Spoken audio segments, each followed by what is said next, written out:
Hello dear viewers, welcome back to my YouTube channel.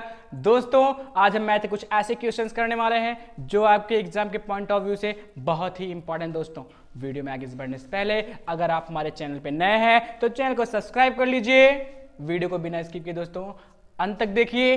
अगर video अच्छी लगी दोस्तों तो लाइक करिए, कमेंट करिए और शेयर कर दीजिए, जिससे कि वे बच्चे जो इस बार बोर्ड की परीक्षा में अपियर करने वाले हैं वो अपनी परीक्षा की अच्छी तैयारी कर सके और अच्छे मार्क्स स्कोर कर सके। दोस्तों आज हम एक बार फिर बहुविकल्पीय करने वाले हैं। दोस्तों, आज का हमारा पहला प्रश्न है, यदि x बराबर 12 और y बराबर 5 तो 9x square plus 49y square minus 42xy का मान होगा 1, 25, 36 या 49। दोस्तों, क्वेश्चन में कहा है कि यदि दोस्तों x का मान 12 हो, x बराबर कितना हो, 12 हो, 12 हो, y बराबर 5 हो, 5 हो, तो 9x square plus 49y square minus 42xy का मान होगा। कितना होगा दोस्तों?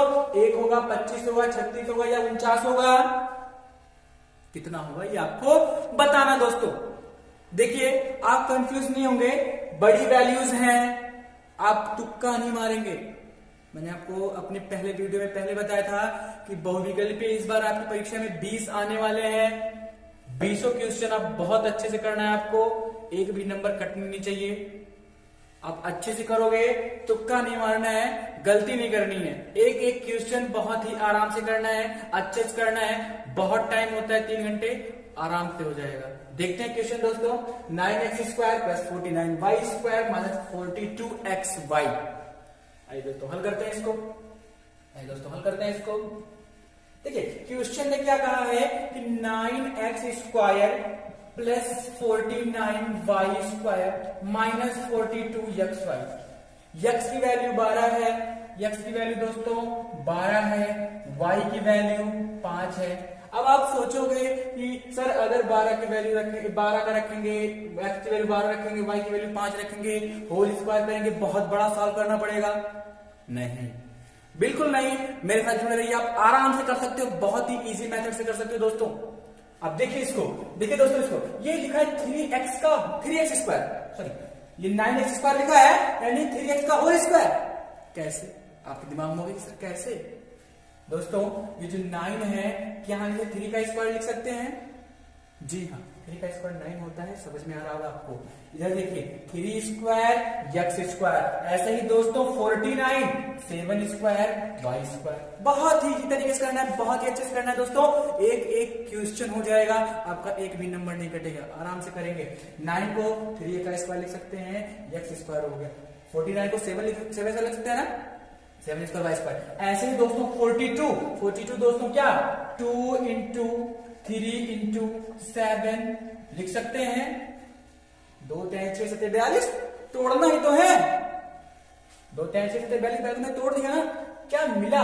तोड़ने से क्या मिला? अरे दोस्तों, तोड़ने से बहुत कुछ मिला। यहां देख सकते हैं आप, क्या इसे 3x का होल स्क्वायर लिख सकते हैं? जी हाँ। 7y का होल स्क्वायर लिख सकते हैं? जी हाँ। Minus 2 into 3x into 7y कर सकते हैं। क्या प्रॉफिट हुआ? बहुत कुछ मिल गया दोस्तों। a square plus B square minus 2ab, a square plus B square minus 2ab, यानी कि a माइनस बी का होल स्क्वायर आपको पता होगा दोस्तों। a माइनस बी का whole square, a square plus B square minus 2ab होता है दोस्तों। आप आराम से कर सकते हो। 12 x की वैल्यू 12, 3 गुणे 12 माइनस 7 गुणे 5 का स्क्वायर, 12 3 36, 7 5 35, 36 में से 35 जाएगा दोस्तों। एक का स्क्वायर कितना होता है? 1 होता है। 1 का स्क्वायर 1 होता है। देखिए, क्या हमें बहुत बड़ा स्क्वायर करना पड़ा? 12 का स्क्वायर करना पड़ा, 5 का स्क्वायर, बहुत बड़ा गुणा करना पड़ा? नहीं करना पड़ा, नहीं। बहुत ही आराम से हम लोगों ने कर दिया इसको। 9 को हमने क्या किया, 3 का स्क्वायर कर दिया। 49 को 7 का स्क्वायर, 42 को भी तोड़ लिया हमने। देखा, हमको साफ साफ दिख रहा था भाई, a square plus B square minus 2ab, a square plus B square minus 2ab, a plus B का whole square, a minus B का होल स्क्वायर दोस्तों, a माइनस बी का होल स्क्वायर। a की जगह पे 3x और b की जगह पे 7y, तो a माइनस बी का whole square, 3x minus 7y का होल स्क्वायर। x की वैल्यू 12 है, 12 36, y की वैल्यू 5 है, 7 5 35, 36 में से 35 जाएगा। एक का स्क्वायर आप सभी को पता 1 होता है। ऑप्शन नंबर 1 आपका सही हो जाएगा दोस्तों। समझ में आ रहा है ना? कर लीजिए। चलिए दोस्तों देखते हैं हमारा दूसरा सवाल कोऑर्डिनेट ज्योमेट्री से है। यदि दो बिंदुओं P 3,-1 और Q x,2 के बीच की दूरी 5 इकाई है तब x का मान होगा दोस्तों। देखिए दोस्तों कोऑर्डिनेट ज्योमेट्री से हमारा ये सवाल है कि उसने लिखा है कि दो बिंदु हैं P और Q। दोस्तों दो बिंदु हैं P और Q जिनके कोऑर्डिनेट जिनके निर्देशांक दोस्तों 3,-1 है। P का निर्देशांक 3,-1 और Q का निर्देशांक x,2 है दोस्तों। किसी भी बिंदु का निर्देशांक x एक्सिस और y एक्सिस में होता है दोस्तों। x अक्ष और y अक्ष में होता है। x अक्ष को हम लोग भुज कहते हैं और y अक्ष को कोटि कहते हैं। x अक्ष को भुज कहते हैं दोस्तों और y अक्ष को कोटि कहते हैं। दो बिंदु दिए गए हैं, इनके बीच की दूरी 5 इकाई है, तो x का क्या मान है? x का क्या मान है? 1, 3, 5 या 7 इन चारों वैल्यूज में x की कौन सी वैल्यू है जिसके लिए इन दोनों बिंदुओं के बीच की दूरी कितनी है दोस्तों? 5 यूनिट है। x की ऐसी कौन सी वैल्यू है जिसके लिए इन दोनों बिंदुओं के बीच की दूरी 5 इकाई है, 5 यूनिट है दोस्तों। आइए देखते हैं दोस्तों, आइए हल करते हैं। आपको गलत नहीं करना है, एक एक क्वेश्चन अच्छे से हल करके बहुविकल्पीय सवाल 20 आएंगे आपके एग्जाम में। 20 क्वेश्चन एमसीक्यू होंगे। एक एक सवाल आप अच्छे से 2-2 मिनट से ज्यादा नहीं लगेगा, आराम से करिए, समझ के करिए, गलत नहीं करना है। एक एक नंबर बहुत इंपॉर्टेंट दोस्तों, उसको तुक्का नहीं मारना है। देखते हैं दो बिंदु क्या दिए हैं दोस्तों? दो बिंदु दिए हैं 3,-1 P बिंदु जिसका निर्देशांक 3,-1। दो बिंदु दोस्तों P और Q दिए गए हैं। दो बिंदु P और Q दिए गए हैं जिनके निर्देशांक 3,-1 x,2 है। P के निर्देशांक दोस्तों 3,-1 है और Q के निर्देशांक दोस्तों x,2 है और इनके बीच की डिस्टेंस कितनी है? 5 यूनिट है। अब मुझे बताइए कि दो बिंदुओं के बीच की दूरी का सूत्र क्या होता है? दो बिंदुओं के बीच की दूरी कैसे ज्ञात करते हैं? कैसे हम लोग सॉल्व करते हैं? कैसे ज्ञात करते हैं कोऑर्डिनेट ज्योमेट्री में दोस्तों? आप फार्मूला लिख लीजिए। आपको याद है तो बहुत बहुत ठीक है, बहुत बहुत धन्यवाद। लेकिन नहीं याद है तो लिख लीजिए, देख लीजिए। दो बिंदुओं के बीच की दूरी, दो बिंदुओं के बीच की दूरी दोस्तों, दो बिंदुओं के बीच की दूरी, दो बिंदुओं के बीच की दूरी दोस्तों, दो बिंदुओं के बीच की दूरी क्या होता है दोस्तों? क्या होता है दोस्तों? Under root x2 minus x1 का होल स्क्वायर में दोस्तों, x2 माइनस x1 का whole square plus y2 minus y1 का होल स्क्वायर। दो बिंदुओं के बीच की दूरी का सूत्र दोस्तों, दो बिंदुओं के बीच की दूरी का फॉर्मूला x2 माइनस x1 का whole square plus y2 minus y1 का होल स्क्वायर अंडर रूट में दोस्तों। ये देखते हैं यहाँ पे x1 y1 x2 y2 दोस्तों, x1 p के लिए x1 y1 x2 और y2 q के लिए दोस्तों। अब हमें p और q के बीच की डिस्टेंस दी गई है, पहले से ऑलरेडी पता है हमको कि दोनों बिंदुओं के बीच की दूरी कितनी है? 5 इकाई है दोस्तों। तो pq के लिए हम लोग कह सकते हैं कि x2 माइनस x1 का होल स्क्वायर और प्लस y2 माइनस y1 का होल स्क्वायर दोस्तों। ये 5 यूनिट दिया है मेरे दोस्तों। कितना यूनिट दिया है? दोनों बिंदुओं की दूरी 5 यूनिट दिया है। अंडर रूट लगा लीजिए। x2 की वैल्यू दोस्तों x है, x1 की दोस्तों 3 है, तो x माइनस 3 का होल स्क्वायर, अगले ब्रैकेट में y2 दोस्तों कितना है? 2 है। y2 दोस्तों कितना है? 2 है। माइनस y1 की वैल्यू माइनस दोस्तों प्लस हो जाएगा। थोड़ा अच्छे से समझने का प्रयास करेंगे। यहाँ पे एक माइनस पहले से है फॉर्मूले में। अब आपका माइनस y1 y के लिए कोऑर्डिनेट, y का बिंदु y1 -1 माइनस प्लस हो जाएगा दोस्तों। P पॉइंट के लिए y एक्सिस पे डिस्टेंस -1 है, माइनस प्लस 1 हो जाएगा। स्क्वायर को देखिए जरा ध्यान समझिए, ये 5 है, ये वैल्यूज अंडर रूट में है। अगर हम SBS कर दें दोस्तों, SBS कर दें मेरे दोस्तों, दोनों पक्षों का वर्ग कर दें, स्क्वायर ऑन बोथ साइड कर दें, तो क्या होगा? तो ये हो जाएगा 5 का स्क्वायर मेरे दोस्तों, और ये हो जाएगा अंडर रूट x माइनस 3 का होल स्क्वायर प्लस 2 प्लस 1 कितना हो गया? 3 हो जाएगा मेरे दोस्तों। 2 प्लस 1 कितना हो गया? 3 का स्क्वायर, और SBS कर रहे हैं तो दोनों पक्षों का स्क्वायर हो जाएगा। आगे बढ़ेंगे दोस्तों, तो ये स्क्वायर के अंडर रूट क्या हो जाएगा? Cancel out. इस स्क्वायर से अंडर रूट कैंसिल हो जाएगा दोस्तों। अब आपके दिमाग में आ रहा होगा कि कैसे कट गया, मैं आपको बता दूं दोस्तों, अगर आप मान लीजिए अंडर रूट 2 लिखा है, कितना लिखा है दोस्तों, अंडर रूट 2 लिखा है, और इसका अगर हम स्क्वायर करते हैं तो स्क्वायर ऐसे लगाएंगे, और अंडर रूट की जो एग्जैक्ट वैल्यू होती है पावर में 1/2 होती है मेरे दोस्तों। कितनी होती है? पावर में 1/2 होती है। जी हाँ, बिल्कुल सही आपने बताया, पावर में 1/2, और पावर तो 2 है, स्क्वायर किया था। पावर पे पावर सेम, पावर पे पावर बेस सेम, पावर का पावर में मल्टीप्लाई दोस्तों, 1/2 इंटू 2, 2 से कैंसिल, 2 पे पावर 1 आंसर कितना 2। हम डायरेक्ट कहेंगे कि स्क्वायर के अंडर रूट क्या हो जाएगा, कट जाएगा दोस्तों। स्क्वायर के अंडर रूट क्या हो जाएगा मेरे दोस्तों, कट जाता है, स्क्वायर के अंडर रूट कट जाता है दोस्तों। आइए आगे देखते हैं, आइए आगे देखते हैं दोस्तों। यहाँ पे 5 का स्क्वायर मेरे दोस्तों 25, 5 का स्क्वायर 25, यहाँ से कट गया, यहाँ क्या बचेगा तब, x माइनस 3 का होल स्क्वायर दोस्तों, और 3 का स्क्वायर मेरे दोस्तों 9, 3 का स्क्वायर 9 हो जाएगा। ये 25 है, ये प्लस में इधर आएगा 9 हो जाएगा, प्लस में है माइनस में हो जाएगा, माइनस का 9 और x माइनस 3 का होल स्क्वायर दोस्तों। ये क्या, ये 16 बचेगा, 25 में से 9 जाएगा, 25 में से 9 जाएगा दोस्तों, 16 बच जाएगा, स्क्वायर इधर जाएगा, अंडर रूट में बना देगा। स्क्वायर लेफ्ट, स्क्वायर को जब ट्रांसफर करोगे, चेंज करोगे, राइट हैंड से लेफ्ट हैंड में ले जाओगे तो अंडर रूट बना देता है वैल्यूज को। 16 का अंडर रूट दोस्तों 4 हो गया, ये माइनस में इधर आएगा, प्लस में हो जाएगा दोस्तों।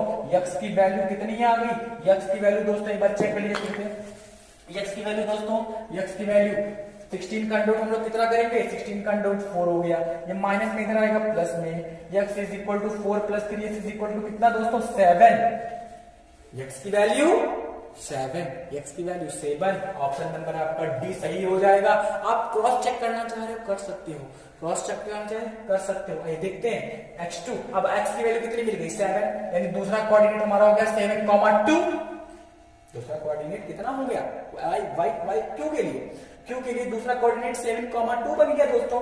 अब 7 में से 3 जाएगा, 4 बचेगा, 7 में से 3 जाएगा, x2 माइनस x1, 4 का स्क्वायर, 2 में से -1 जाएगा, 2 में से -1 जाएगा तो माइनस प्लस, तो यहाँ पे 3 का स्क्वायर, 4 का स्क्वायर 16, 3 का स्क्वायर 9, अंडर रूट में भाई दो बिंदुओं के बीच अंडर रूट होता है ना, तो 25 का अंडर रूट कितना दोस्तों 5, सेटिस्फाई कर दिया आपने। एग्जैक्ट वैल्यू x के किस वैल्यू के लिए, x की 7 के लिए, x की वैल्यू कितनी 7 के लिए, दोनों पॉइंट के बीच जिनका कोऑर्डिनेट 3,-1 x,2 था, x की वैल्यू 7 के लिए, दोनों के बीच की डिस्टेंस कितनी होगी 5 यूनिट्स होगी दोस्तों। आई होप समझ में आया होगा, नोट कर लीजिए। चलिए दोस्तों देखते हैं, हमारा तीसरा प्रश्न है, एक समचतुर्भुज के विकर्णों की लंबाइयां, एक समचतुर्भुज के विकर्णों की लंबाइयां 16 सेंटीमीटर और 12 सेंटीमीटर है, तो उसकी भुजा की लंबाई होगी 9 सेंटीमीटर, 10 सेंटीमीटर, 8 सेंटीमीटर या फिर 20 सेंटीमीटर होगी दोस्तों। क्या होगी दोस्तों, क्वेश्चन ने आपसे कहा है, क्वेश्चन ने साफ साफ कहा है कि एक समचतुर्भुज है, एक समचतुर्भुज है जिसके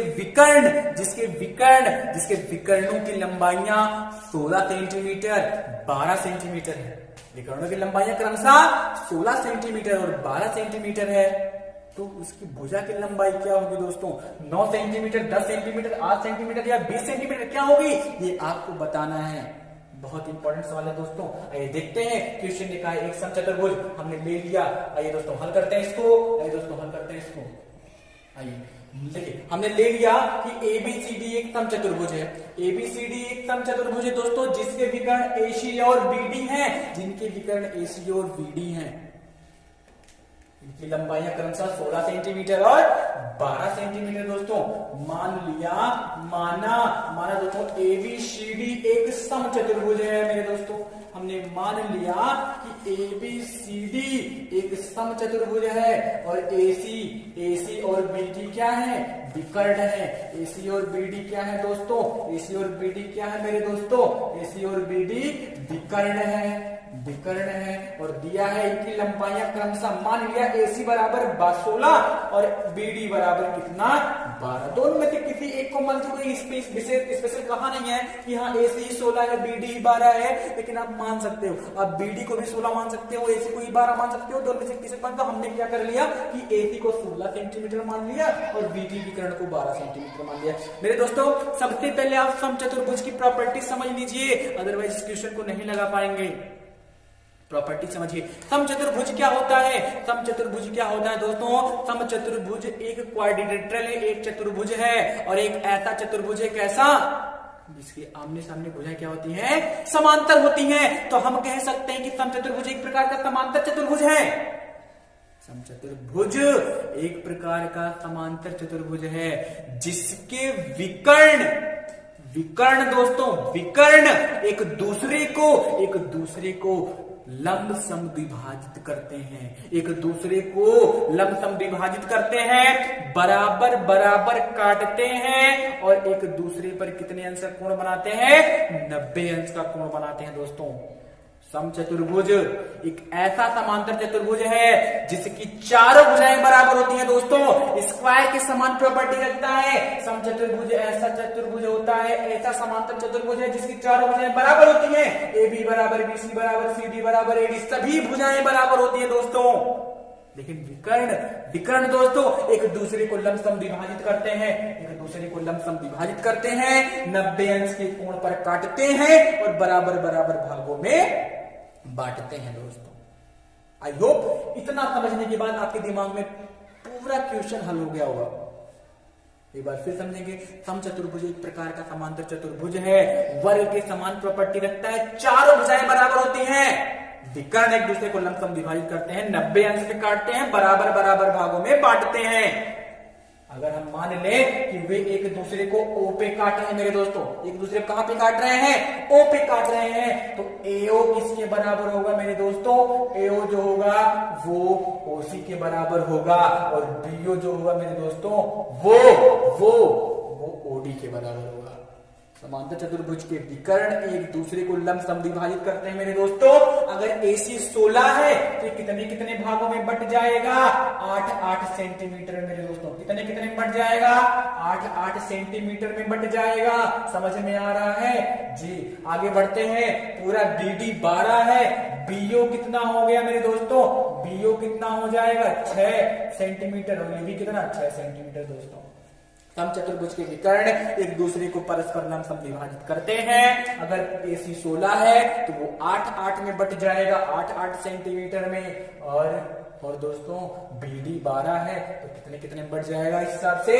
6-6 सेंटीमीटर में। आई होप समझ में आया होगा। अब आपसे कहा है कि भुजा की लंबाई क्या होगी? भुजा की लंबाई क्या होगी दोस्तों? 9, 10, 8 या 20? आइए पता कर लेते। इतना आसान हो गया दोस्तों। ये 90 अंश है तो ये भी 90, ये भी 90। अरे 4 समकोण त्रिभुज बन गए, चारों भुजाएं बराबर होती हैं। कोई भी एक ले लीजिए दोस्तों। त्रिभुज AOD की बात कर ले, समकोण त्रिभुज AOD 90 अंश 90 समकोण त्रिभुज है। समकोण त्रिभुज में भुजाओं के मध्य संबंध कर्ण स्क्वायर बराबर लंब स्क्वायर प्लस आधार स्क्वायर, कर्ण स्क्वायर बराबर लंब स्क्वायर प्लस आधार स्क्वायर। मेरे दोस्तों ये 90 अंश कर्ण क्या होगा? AD square is equal to क्या? AD square is equal to AO square plus OD square, कर्ण स्क्वायर बराबर लंब स्क्वायर प्लस आधार स्क्वायर। मेरे दोस्तों AD भुजा है, AD पता कर लीजिए, क्या दिक्कत है? AO की वैल्यू 8 का स्क्वायर, OD की वैल्यू 6 का स्क्वायर, 8 का स्क्वायर मेरे दोस्तों 64 होता है, 6 का स्क्वायर 36 होता है। आपको पता होगा 64 और 36 दोस्तों, 64 और 36 ऐड करोगे 100 हो जाएगा, स्क्वायर उधर जाएगा दोस्तों, अंडर रूट बना देगा, और 100 का आपको वैल्यू बता दो। 100 अंडर रूट में है तो इसकी वैल्यू क्या होती है? 10 होती है दोस्तों। बिल्कुल सही आपने बताया, 10 सेंटीमीटर। बहुत सही आपने बता दिया, 10 सेंटीमीटर दोस्तों। समचतुर्भुज की चारों भुजाएं बराबर होती हैं। अरे भाई ये 10 है तो ये भी 10 होगा, ये भी 10 होगा, ये भी 10 होगा, यानी समचतुर्भुज की भुजाएं कितनी है? 10 सेंटीमीटर। बिल्कुल सही, ऑप्शन नंबर बी आपका सही हो जाएगा। बहुत अच्छे, नोट कर लीजिए। चलिए दोस्तों स्टार्ट करते हैं। हमारा चौथा प्रश्न है, रैखिक समीकरण युग्म 6x - 7y = 1 तथा 3x - 4y = 5 के हैं। एक अद्वितीय हल, 2 हल, अपरिमित रूप से अनेक हल, या कोई हल नहीं। देखिए दोस्तों क्वेश्चन ने क्या कहा है? क्वेश्चन ने कहा है कि आपको मैं 2 रैखिक समीकरण युग्म दे रहा हूं, आपको मैं 2 रैखिक समीकरण युग्म दे रहा हूं, और इसको बताओ कि कितने हल हैं? अद्वितीय हल है, 2 हल है, बहुत हल है, अपरिमित रूप से अनेक हल हैं, या कोई हल नहीं है दोस्तों। क्वेश्चन ने कहा है कि मैं आपको दो रैखिक समीकरण युग्म दे रहा हूं, आपको दो रैखिक समीकरण युग्म दिया है 6x - 7y बराबर 1 तथा 3x - 4y बराबर 5 कि कितने हल हैं? एक अद्वितीय हल होगा, या दो हल हैं, या अपरिमित रूप से अनेक हल हैं, या कोई हल नहीं है दोस्तों, या कोई हल नहीं है। उनके हल के बारे में पूछ रहा है तो आप कैसे बताओगे? आइए समझ लीजिए दोस्तों, आइए हल करते हैं दोस्तों, आइए हल करते हैं इसको, आइए हल करते हैं दोस्तों। ध्यान दीजिएगा, ध्यान दीजिएगा, जब आपको दो चर वाले दो रैखिक समीकरण मिल जाए, दो चर वाले दो रैखिक समीकरण मिल जाए तो उनके हल कैसे बता सकते हैं कि कितने होंगे? ध्यान दीजिए दोस्तों, मान लीजिए कि दो रैखिक समीकरण युग्म, एक है a1x plus b1y plus c1 है। दो चर वाले दो रैखिक समीकरण मान लीजिए, उनमें से पहला a1x plus b1y plus c1 0 पहला रैखिक युग्म हो गया आपका, और दूसरा a2x plus b2y plus c2 0। ये आपके पहले समीकरण में x का कॉफिशिएंट a1, y का coefficient b1, constant term c1। दूसरे समीकरण में x का कॉफिशिएंट a2, b2 और कांस्टेंट टर्म c2 है। तो इन दोनों को कैसे हम बता सकते हैं कि इनके कितने हल होंगे? समझ लीजिए दोस्तों, समझ लीजिए, आप गुणांकों की तुलना करोगे। समझ लीजिए, जब आपको दो चर वाले दो रैखिक समीकरण मिल जाएंगे, आप गुणांकों की तुलना करो मेरे दोस्तों। क्या करोगे? गुणांकों की तुलना करोगे। कैसे करोगे? आप कैसे करोगे? a1 बटे a2, a1 बटे a2 बराबर b1 बटे b2 बराबर c1 बटे c2। अगर ये तीनों बराबर नहीं है, a1 बटे a2, b1 बटे b2, c1 बटे c2 अगर बराबर नहीं है, अगर बराबर नहीं है तो ये दोनों क्या होती हैं दोस्तों? ऐसी परिस्थिति में तुलना करने पर, ऐसी परिस्थिति में ये दोनों प्रतिच्छेदी रेखाएं होती हैं दोस्तों, प्रतिच्छेदी रेखाएं होती हैं मेरे दोस्तों, प्रतिच्छेदी रेखाएं होती हैं, प्रतिच्छेदी रेखाएं होती हैं दोस्तों। अगर a1 बटे a2 ना बराबर नहीं है, b1 बटे b2 बराबर नहीं है c1 बटे c2 के, तो ये दोनों रेखाएं कैसी होती हैं? इस कंडीशन में, इस प्रतिबंध के लिए दोनों रेखाएं प्रतिच्छेदी रेखाएं होती हैं और इनका अद्वितीय हल होता है मेरे दोस्तों। क्या होता है? अद्वितीय हल होता है मेरे दोस्तों। इनका एक अद्वितीय हल होता है मेरे दोस्तों, एक यूनिक सॉल्यूशन होता है। x की वैल्यू 1 मिलेगी और y की वैल्यू 1 ही मिलेगी। x और y के दोनों केवल एक ही वैल्यूज मिलेंगी, वो आपका यूनिक सॉल्यूशन होगा, अनोखा हल होगा, अद्वितीय होगा। समझ में आ रहा है ना?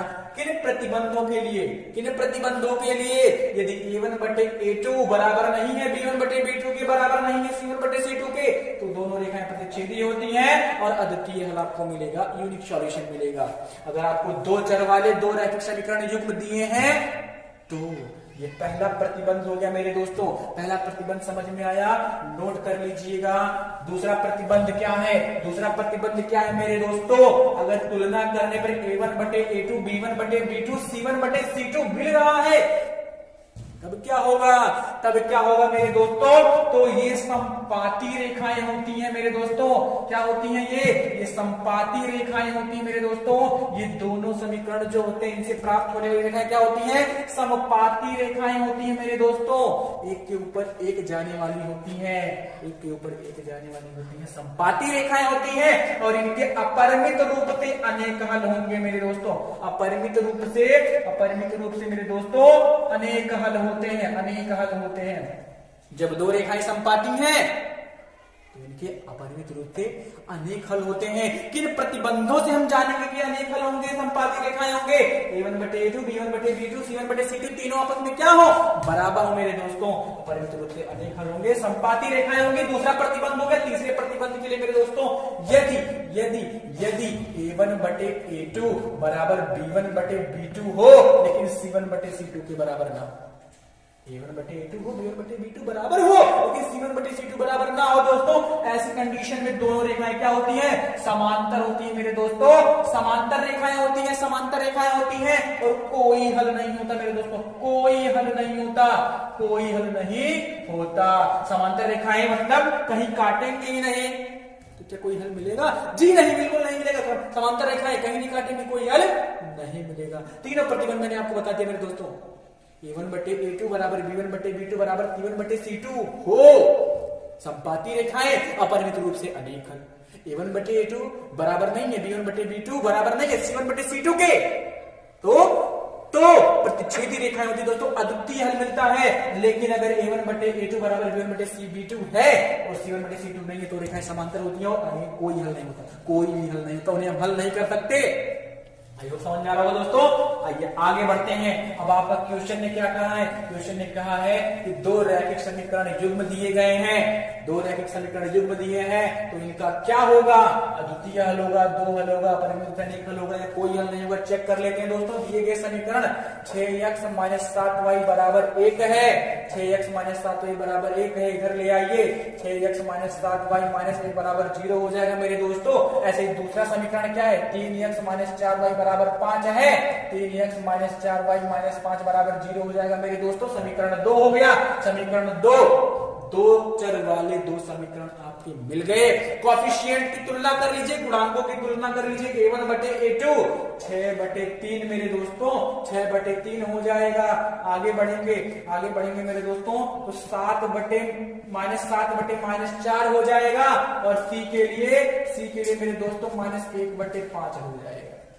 अभी माइनस का, दोनों के दोनों माइनस में। हमारा दो चर वाला रैखिक समीकरण क्या होता है? ax plus by plus c होता है बराबर 0। A1 6 बटे 3 कर लेंगे, 7 बटे 4 कर लेंगे, और -1 बटे 5 कर लेंगे। Values cancel out, minus plus हो जाएगा। अब हम देखेंगे यहाँ पे 6 बटे 3, 7 बटे 4 और 1 बटे 5 कोई बराबर नहीं है आपस में, कोई बराबर है? कोई बराबर नहीं है। अर्थात हमें कैसी रेखाएं प्राप्त होंगी दोस्तों? प्रतिच्छेदी रेखाएं। कैसी रेखाएं? प्रतिच्छेदी रेखाएं प्राप्त होंगी। और अभी हमने रिवाइज करवाया आपको, प्रतिच्छेदी रेखाओं के लिए एक यूनिक सॉल्यूशन होता है दोस्तों, एक अद्वितीय हल होता है। आपका राइट ऑप्शन 1, आपका राइट आंसर पहला ऑप्शन हो जाएगा। समझाएगा दोस्तों, नोट कर लीजिए।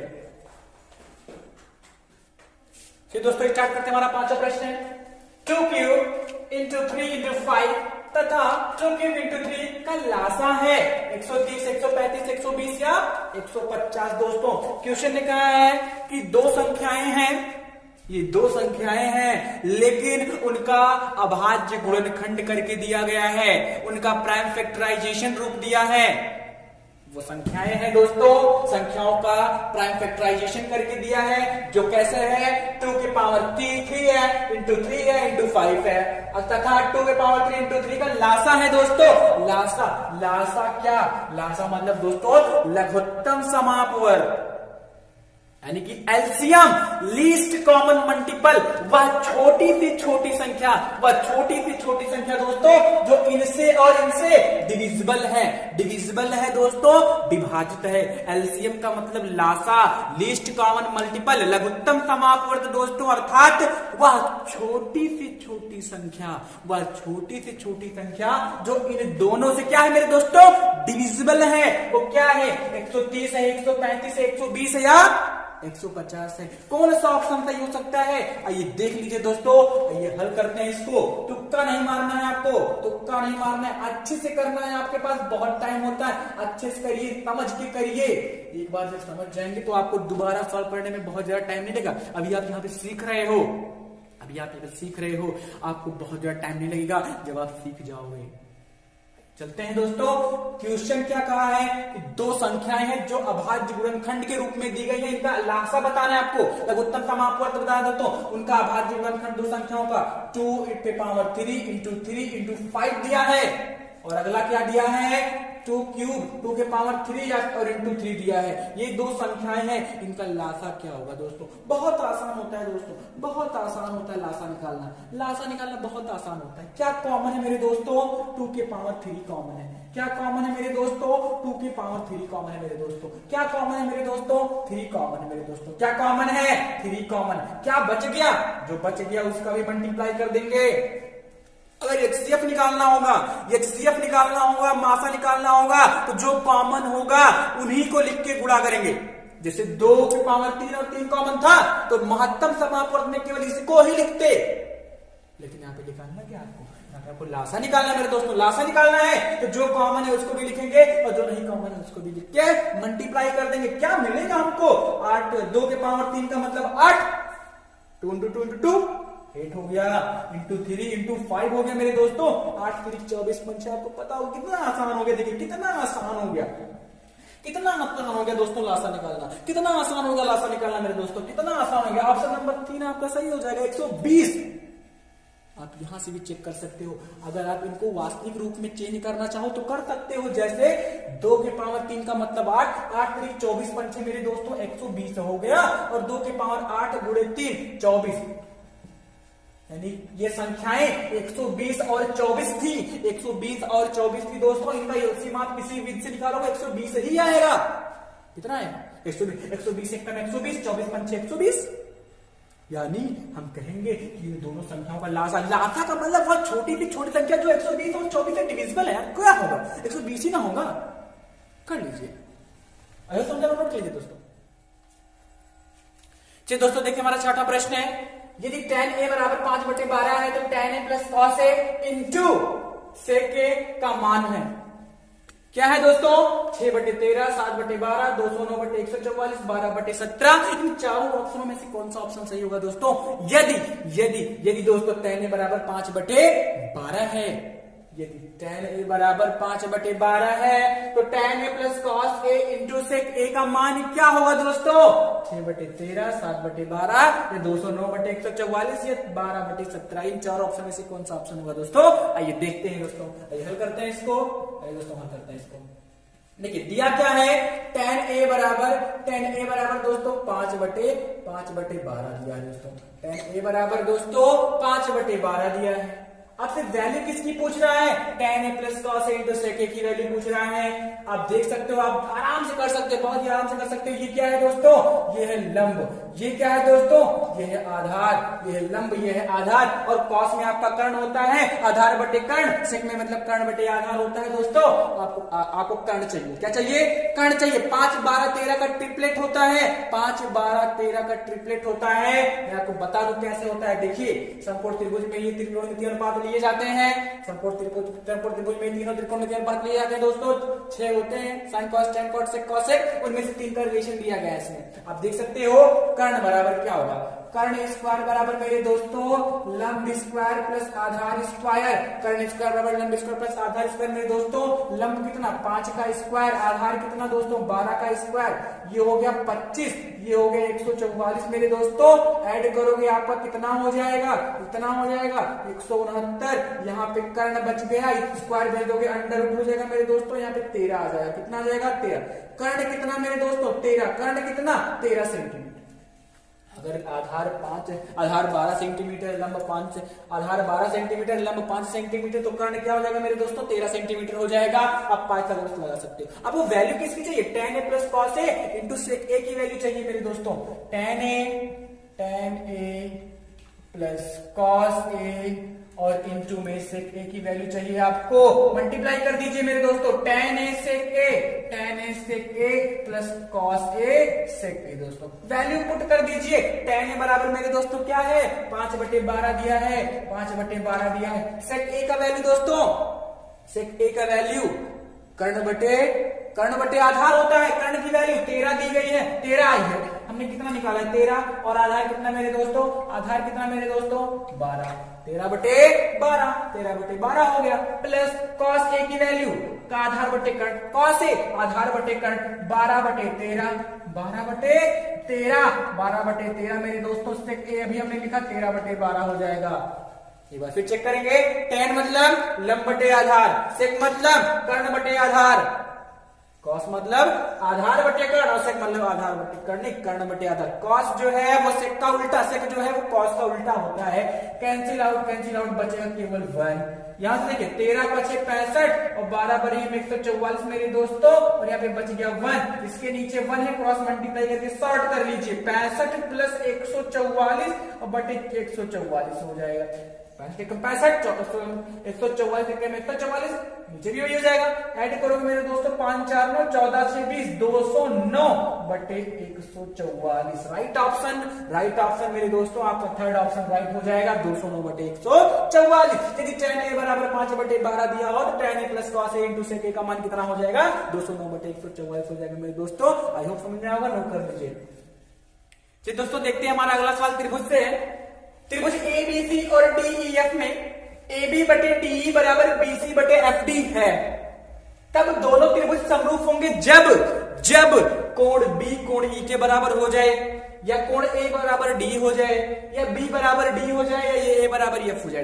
दोस्तों दो त्रिभुज दिए गए हैं, क्वेश्चन ने कहा है कि दो त्रिभुज दिए गए हैं ABC और DEF, उनकी भुजाएं उनकी संगत भुजाएं AB बटे DE बराबर BC बटे FD है, समान अनुपात में है, तो वो दोनों त्रिभुज समरूप हो जाएंगे कब, जब कोण B E के बराबर हो जाए, या A कोण D के बराबर हो जाए, या B कोण D के बराबर हो जाए, या A कोण F के बराबर हो जाए। मेरे दोस्तों इनमें से कौन सा कोण किसके बराबर हो जाए, आइए देखते हैं, आइए हल करते हैं दोस्तों, आइए हल करते हैं। दो त्रिभुज ABC और DEF दिए गए हैं मेरे दोस्तों, दो त्रिभुज ABC और DEF दिए गए हैं दोस्तों। त्रिभुज बना लीजिए तब जिससे कि आपको पता चल जाए ये दोनों संगत भुजाएं, दोनों त्रिभुजों की संगत भुजाएं इस रेशियो में हो जाए। आप त्रिभुज बनाओगे, पहले दो त्रिभुज बना लीजिए, दो त्रिभुज बना लीजिए दोस्तों, दो त्रिभुज बना लीजिए मेरे दोस्तों। इन त्रिभुज का नाम है ABC और DEF, लेकिन ABC आपको ऐसे सेट करना है कि जिससे ये रूल आपको जो ये दिया है, ये कंडीशन सेटिस्फाई हो जाए। दो त्रिभुज तो आपने बना लिया, ABC और DEF ऐसे नाम देने, लेकिन इस जगह इस पोजीशन पे आपको सेट करना है जिससे कि AB बटे DF बराबर BC बटे FD सेट हो जाए दोस्तों।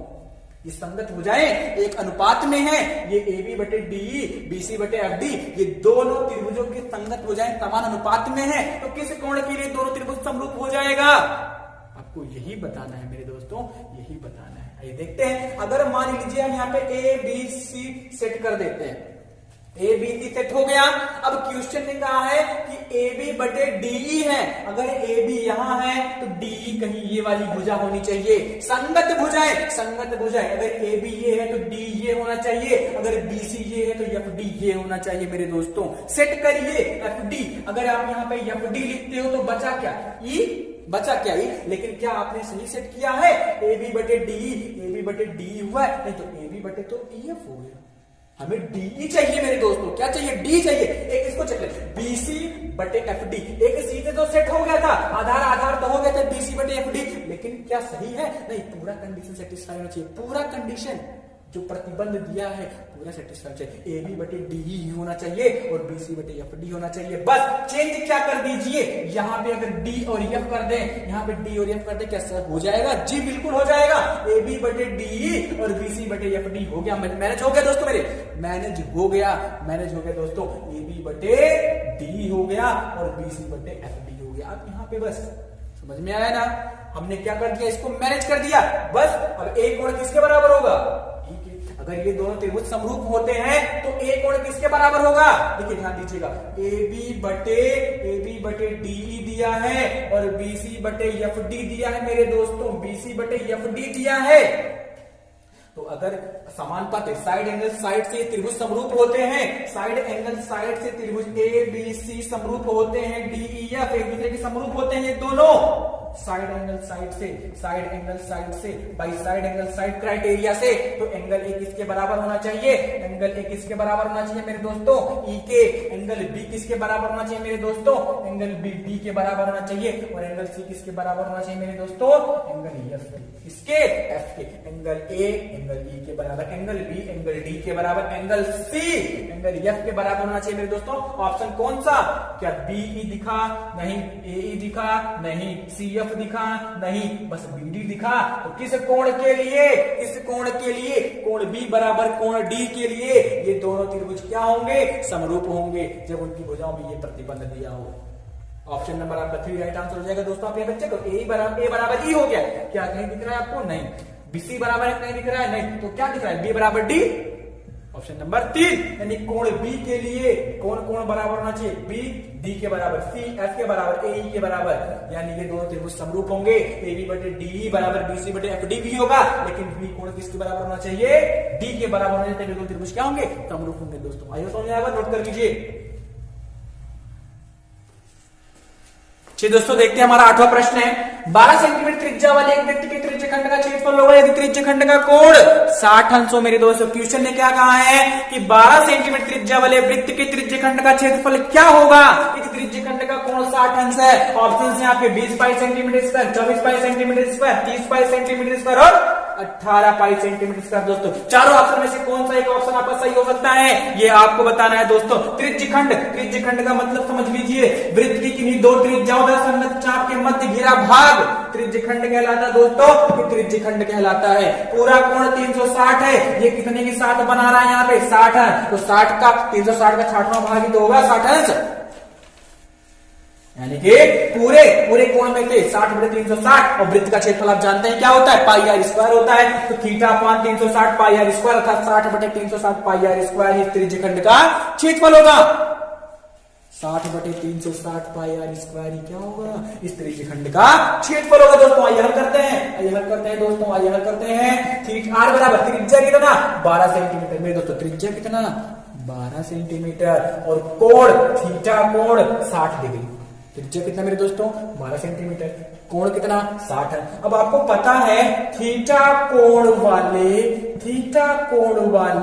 त्रिज्यखंड का क्षेत्रफल मेरे दोस्तों, थीटा कोण वाले त्रिज्यखंड का क्षेत्रफल क्या होता है, theta upon 360 pi R square. Pi R square वृत्त का क्षेत्रफल होता है, थीटा कुछ भाग लेके कुछ कोण लेके ही तो बनाएगा, 360 का कुछ भाग ही होगा, वो 360 अंश का कुछ भाग होगा, इसलिए थीटा अपान 360 हुआ मेरे दोस्तों। यहाँ पे 60 अंश दिया है, इसलिए 60 अंश कोण वाले त्रिज्यखंड का क्षेत्रफल क्या हो जाएगा मेरे दोस्तों 60 बटे 360 डिग्री। और पाई की वैल्यू आपको नहीं रखनी है क्योंकि आपके ऑप्शन पाई में है।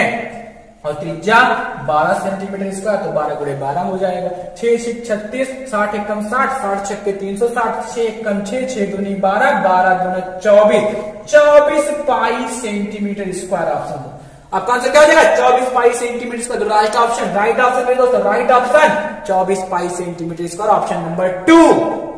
यानी 12 सेंटीमीटर त्रिज्या वाले वृत्त के त्रिज्यखंड का क्षेत्रफल 12 सेंटीमीटर त्रिज्या वाले वृत्त के त्रिज्यखंड का क्षेत्रफल यदि त्रिज्यखंड का कोण 60 अंश है मेरे दोस्तों, तो इसका क्षेत्रफल कितना हो जाएगा 24 पाई सेंटीमीटर स्क्वायर हो जाएगा। राइट ऑप्शन आपका क्या हो जाएगा बी हो जाएगा दोस्तों। आई होप समझ में आया होगा, नोट कर लीजिए। चलिए दोस्तों देखते हैं हमारा अगला प्रश्न है 9 नंबर का प्रश्न है दोस्तों। एक शंकु के छिन्नक की तिर्यक ऊंचाई 5 सेंटीमीटर दोस्तों।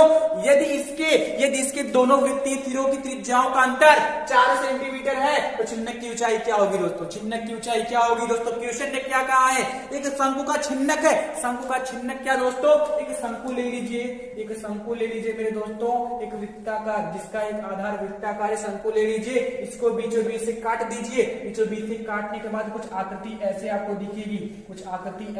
दिखेगी, ये क्या होती है, ये छिन्नक होती है मेरे दोस्तों। ये क्या होती है, ये छिन्नक होती है मेरे दोस्तों। क्या होती है, छिन्नक होती है। ऐसे ही छिन्नक दिया गया है, उसकी तिर्यक ऊंचाई, तिरछी ऊंचाई मेरे दोस्तों, तिरछी ऊंचाई, तिर्यक ऊंचाई दोस्तों, ये वाली ऊंचाई होती है, ये तिर्यक ऊंचाई, ये कितनी दी गई है 5 सेंटीमीटर। कितनी दी गई है 5 सेंटीमीटर। और एग्जैक्ट ऊंचाई ये आपसे पूछ रहा है, एग्जैक्ट ऊंचाई क्या है आपसे पूछ रहा है, जबकि इनके वृत्तीय सिरों की त्रिज्याओं का अंतर, ये दोनों वृत्तीय सिरे हैं, ये जो यहाँ पे त्रिज्या है और यहाँ पे जो त्रिज्या है उनका डिफरेंस कितना है मेरे दोस्तों 4 सेंटीमीटर है।